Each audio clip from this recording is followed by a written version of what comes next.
Good afternoon. Podcast number 5. We are here back with the face cam.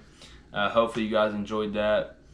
You know, this week, these past couple weeks have not been very interesting in sports. There hasn't been the one thing that's stood out. There's a whole lot of little things. I mean, obviously you've got series in the NBA that are still going on. One series. Mm-hmm. But other than that, no groundbreaking news, nothing Not yet, no. really exciting to talk about. So today we're going to go and talk about the Golden State Warriors, of course, their series with Portland. Milwaukee and Toronto still playing 2-2 series. We'll go in depth about the draft, NBA draft, what we expect from teams, and why they're going to pick who they're going to pick. There's some good news out there on certain players. And then we can kind of touch on NFL camp. I mean, some of those have started. Like, I know Cleveland, they're in week 2 of their camp. Mm-hmm. So we can touch on those. But to start off, let's talk about the game last night. I didn't watch very much of it. But watching it, replays from this morning, it kind of seemed like Giannis was out of touch.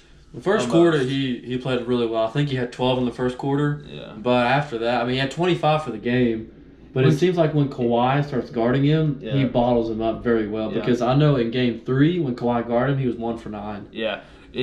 Another thing you have to think about this is Kawhi is one of those guys. He may be smaller than Giannis, but he can body him and can move his feet. I mean, he's the best defender in the game, obviously, and one of the best of all time. He can easily guard anybody he wanted to. Yeah. You know, and I found it hard to believe that finally we've seen 2 games let me say this. We've seen a game now in some of Game 3 where a team has finally bottled him up. Giannis is finally being controlled. He's not being able to... Well, he wasn't controlled the first 2 at home when they figure something out on the road. So we'll see in Game 5 if they can either change that or if it's really... Is it something that Toronto is doing? Or is it home court? It's a home court, yeah. Because is it that pressure of playing with Drake on the sideline? Yeah. See, people say it's a series now, but it may not be a series until the road team finally wins a game. Yeah, because then again, if the road team doesn't win, the series is over. Because last night, what the difference was, Toronto's role players played a lot better than Milwaukee's. Yep. Because Eric Bledsoe has been playing like crap lately, and other than that, because last night Milwaukee's bench got outscored 48-23. Yeah. And that shouldn't happen because Milwaukee's bench is, I think, one of the best in the league, obviously, and better than Toronto. So Toronto's bench is good, but Milwaukee's is much better. Toronto, as everybody knows, has been hanging on the coattail of 2 players for the last couple of years. Yeah. And this year it just seems to finally they've got somebody that can help them get over that. They got that superstar. But he can't do it. Not by himself. He cannot do it. Him and Kyle Lowry. Kyle Lowry is finally. Kyle Lowry had 25 last night. I mean, he's playing well. He's playing. Yeah, in the series, he's playing well. Yes. He does not want to go home anymore. No. So I don't know. Because Toronto is still trying to get over that hump because they can't get over because they couldn't get past LeBron. And Milwaukee. And now could they get past? Oh yeah, but now. Can they get past Giannis? And they need the next rising star in the Eastern Conference. I think this is going to be the difference. Is basically this series to me seems like it's going to be Giannis versus Kawhi these last couple games. Oh yeah. Whichever one of those 2 can carry their team to 2 wins is going to win this series because it hasn't. I mean, the score last night obviously shows 121-2. Yeah. Yeah, Toronto absolutely dominated, but I didn't think it was.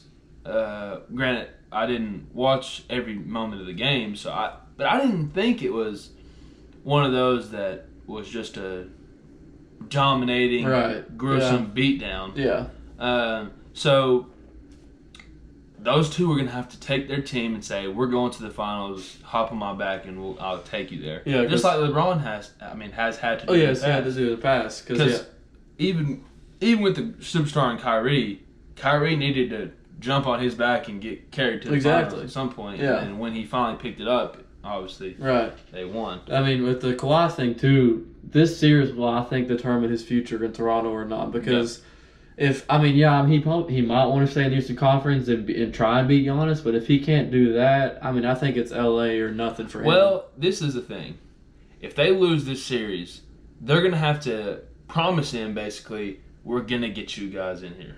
They Yeah. have to. Well, the thing is, though, is that, you have to pay Kawhi. Marc Gasol is on a player option, and it's like 20-something million. He's not giving that up because he's not worth that anymore. Yeah. So I don't think the cap room is there to get either somebody else close to that level or just smaller role players. I don't know what they could do with free agency. Yeah.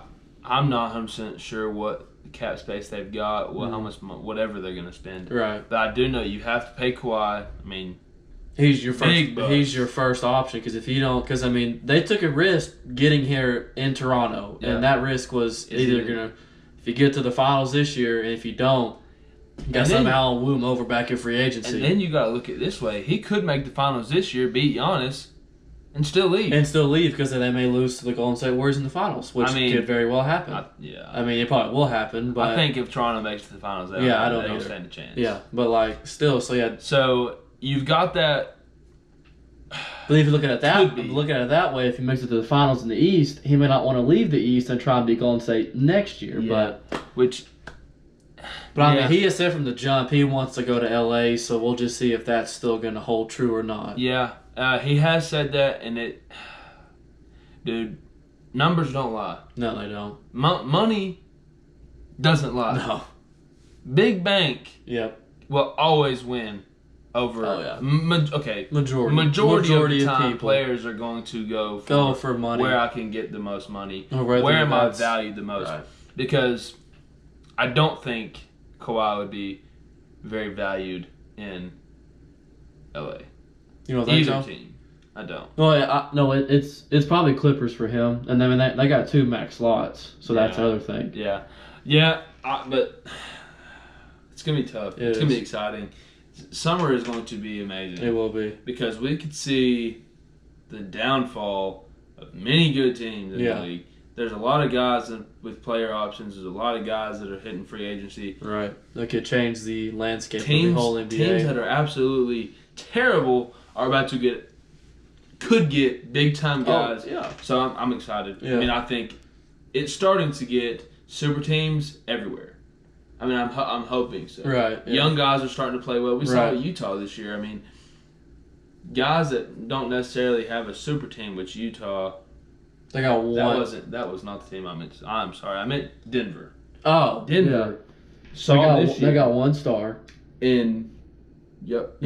Yeah. Okay. Yeah. I was about to say that. Yeah, the star and Jokic. You start to think Jamal Murray could come into being a star as well, but again, it's only his second year in the league. Right. So. And then they got a bunch of role players after that. And then I look at them taking after the landscape of that. Dallas Mavericks team with Dirk and a bunch of role players. Yeah. So you got Jokic, another star, upcoming star in Murray, and then a whole bunch of role players. Yeah. So I could see that happening. Well, I don't really know what else we've got coming up, but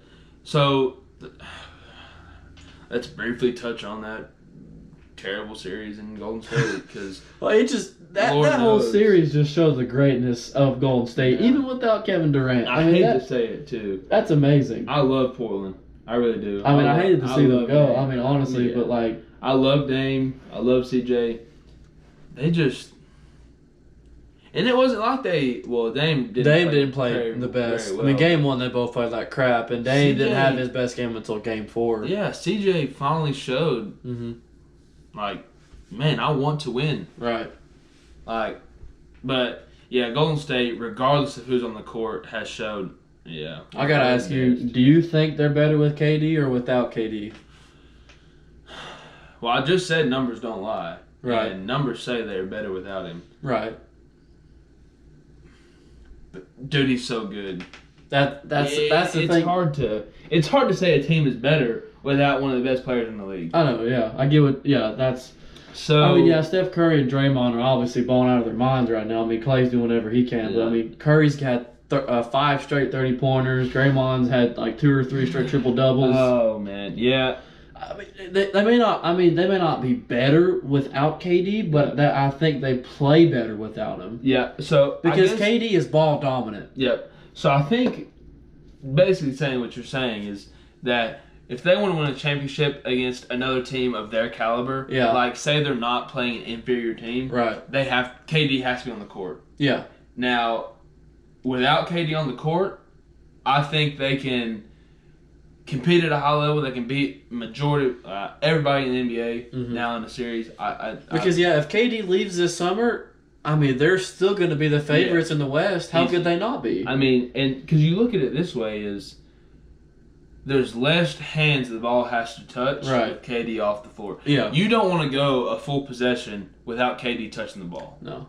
I mean, it's the same thing. Yeah, I mean, KD can like run off screens, but he's a lot better ISO ball in his hands, pull up mid range or 3-pointers. They showed on ESPN one time.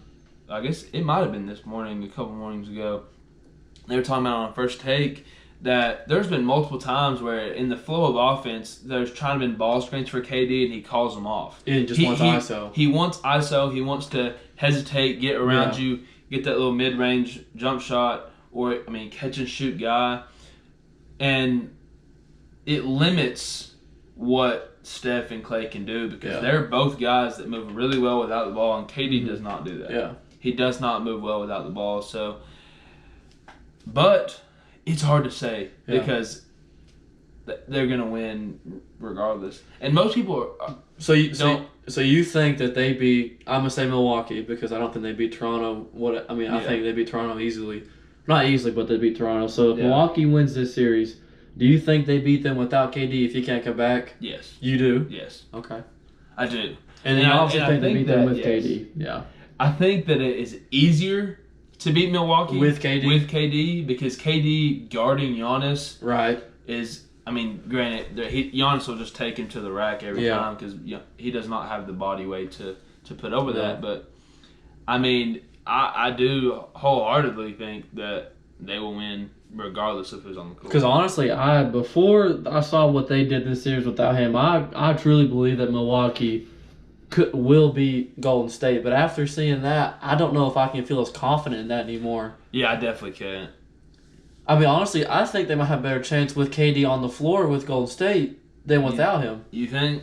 I mean, I get KD's superstar, but they're just playing so well without him right now. Okay. I mean, I get that they want it back, but it's just like, I don't know. They play well without him. Yeah.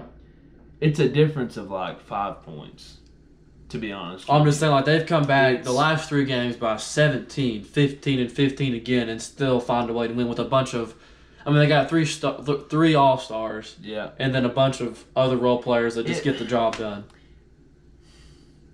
But you have to look at it this way.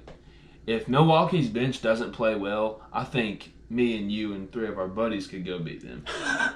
You know what I mean. Oh, if Milwaukee's bench does not play well, there's a lot of teams in the NBA that can beat them. Really? Yes. If Milwaukee's bench does not play well, we just saw they got... No, yeah. But that was against that was against another really good team, though. That's against a team that does not have a very good bench. I mean, they have heavily relying on 2 players. They have a good bench. I mean, they're probably 8 Toronto deep. Has They're 8 deep. Bench. They're 8 9 deep. They have Ibaka, Van Vliet, and Norman Powell consistently off the bench. Yeah, they play, but are they like? Yes, Norman Powell has actually played better than Danny Green this whole series. Well, okay, Norman Powell. Ibaka is a great player off the bench. Obviously, Ibaka matches up well with Milwaukee because he can stretch the floor like them. They can handle Mirotic and Brook Lopez out on the perimeter because Marcus All cannot guard that. No, he can't. But that's why you got Ibaka out there. You still have Ibaka out of his prime. I get he's out of his prime, but he's not a threat. But he can. He's a good defender outside of the paint to hang with Mirotic and Brook Lopez, and he can stretch the floor. Yes. I don't. I will disagree. We're just going to have to disagree.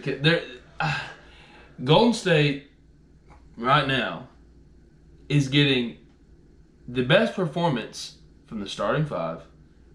They're also getting maximum performance from the guys off the bench. Like Kevin Looney. I mean, McKinney started last game and he had like 12 or 14 points. And, I mean, who is that? Yeah, I mean, you know what I'm saying? Yeah, Kevin Looney had double-double. I mean, they're getting points like Quinn Cook, all these guys off the bench that you wouldn't expect them to have. Let me tell you this. If KD doesn't play,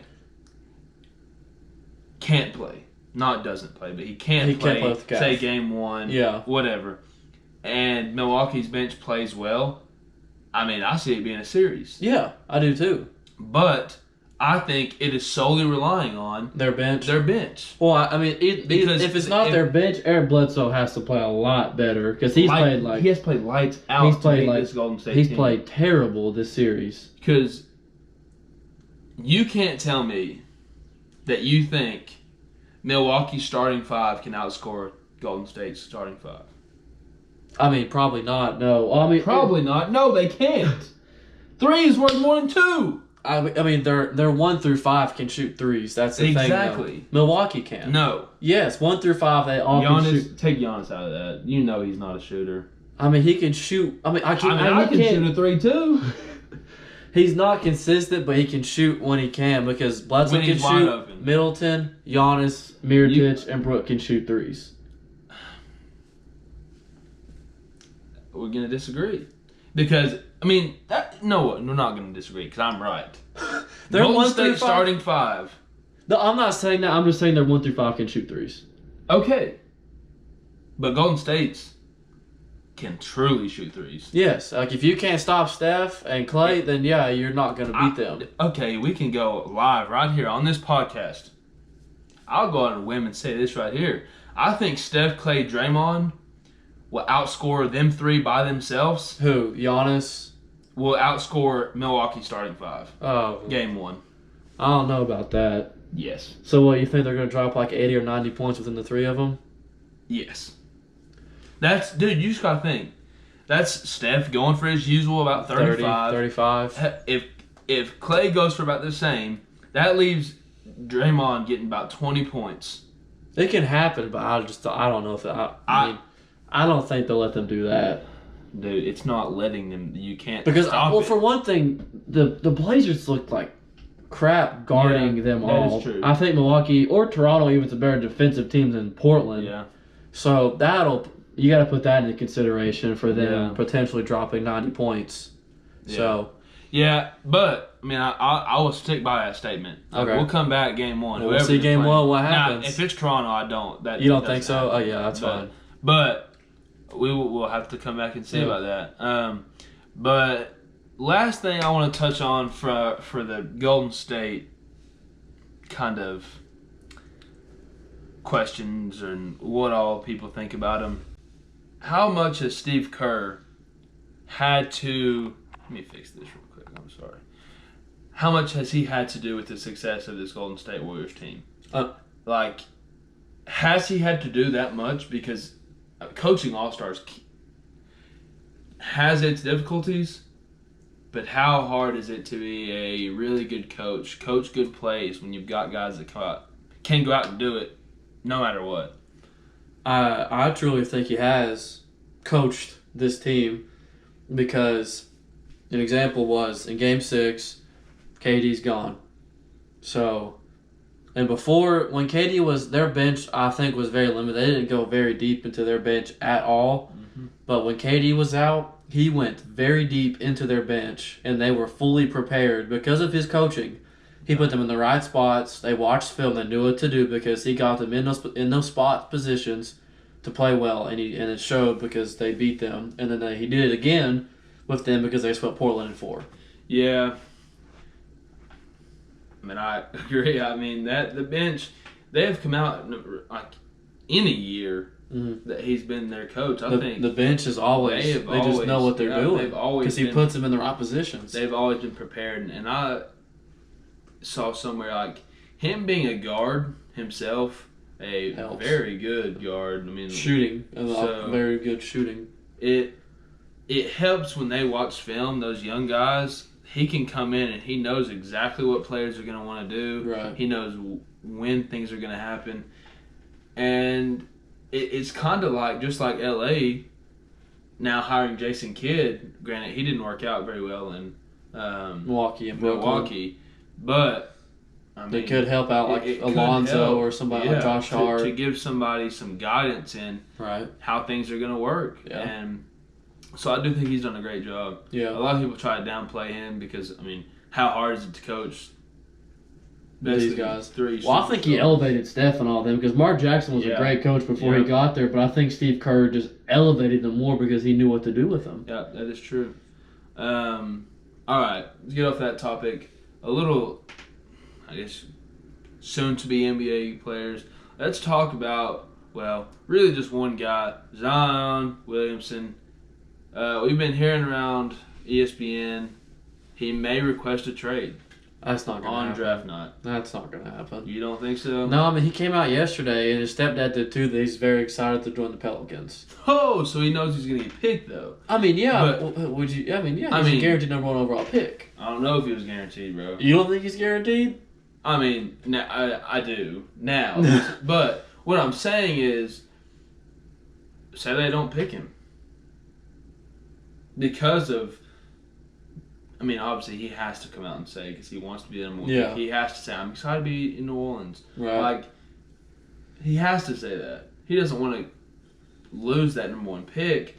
But I think behind the scenes on draft night, he could possibly say, trade me to the Knicks now. Yeah, I mean, I guess a part of me wanted him to go to a bigger market, but then the other part of me was like, it's great for these small market teams to have a guy like him because New Orleans, I think statistically, is the smallest market NBA team out there in the whole in the country.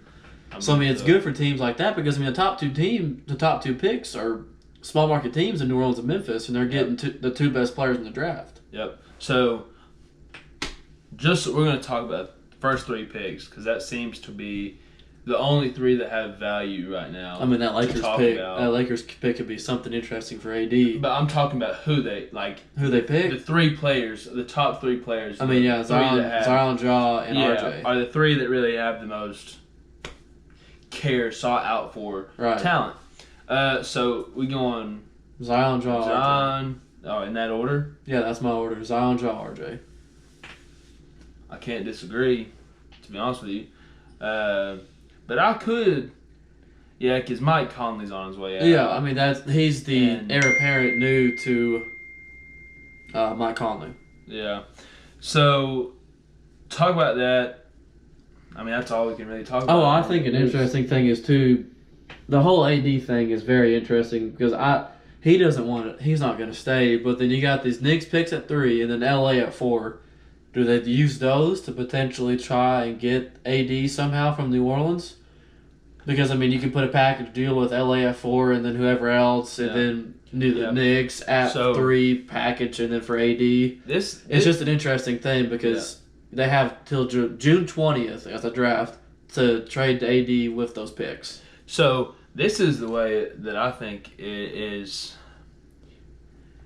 Could have went well for New Orleans getting that number 1 pick is getting Zion and then AD being like, okay, cool, let's try it out. Let's try it 1 season. Why not? If we still suck, I'm out of here. Yeah.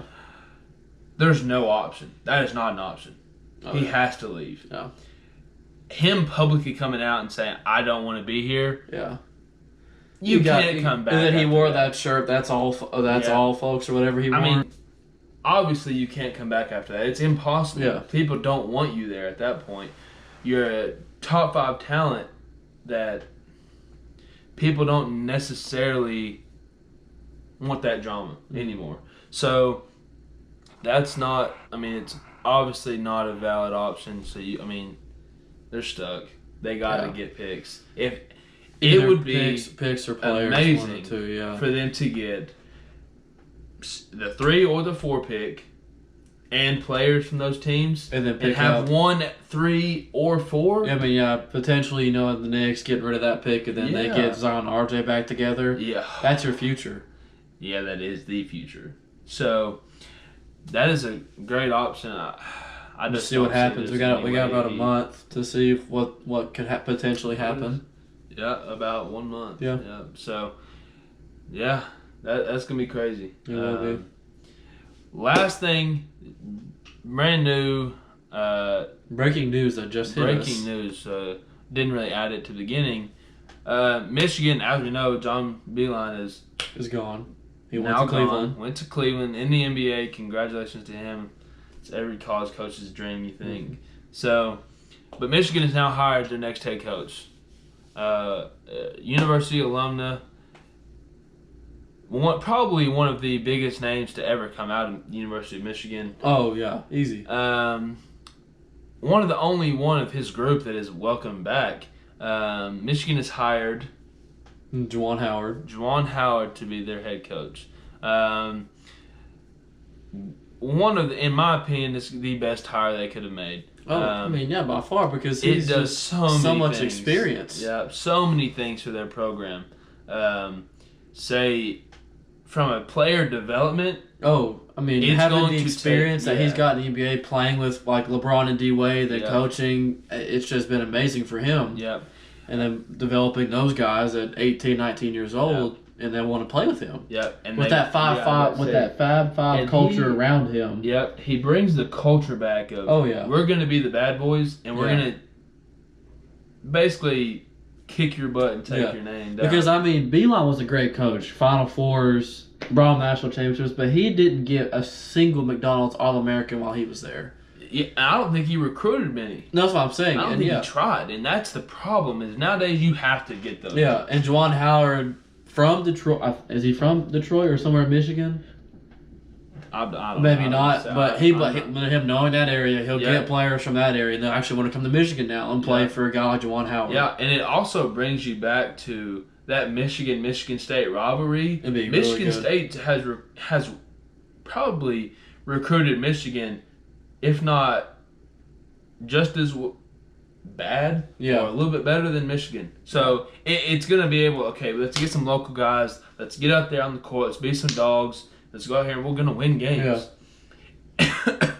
And then he'll get that, all the 4 other Fab Five guys, they'll get them back on campus.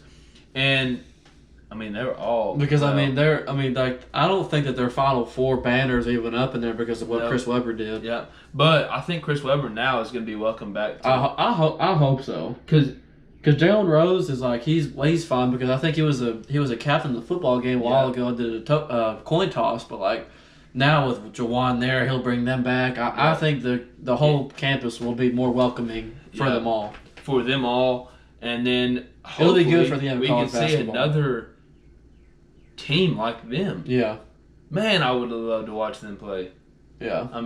That 30 for 30 on them was amazing. Dude, it got me I had goosebumps watching that whole thing. Let's go! It was live. I was watching it as I'm experiencing it. I felt genuinely I was watching that national championship game. Yeah. When he called that timeout, I literally broke down why'd he do that? Ah! Yeah.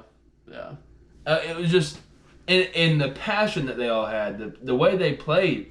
It's you don't see that anymore. You don't, and hopefully Juwan can maybe bring that back to Michigan. Yeah, I hope so. So, but that's all we got. You got any big news? No, that's it too. We can catch back next week because that Toronto and Milwaukee series will probably wrap up before we do our next one, so we can do a finals preview our next episode. Hopefully it'll be. I hope so. Hopefully it'll be ready, so we can do that next time. If any more news pops out, we can bring you that information, what we think about it. But that's about all we got for today. I guess the last thing I want to say is Riley's about to go get crossed up.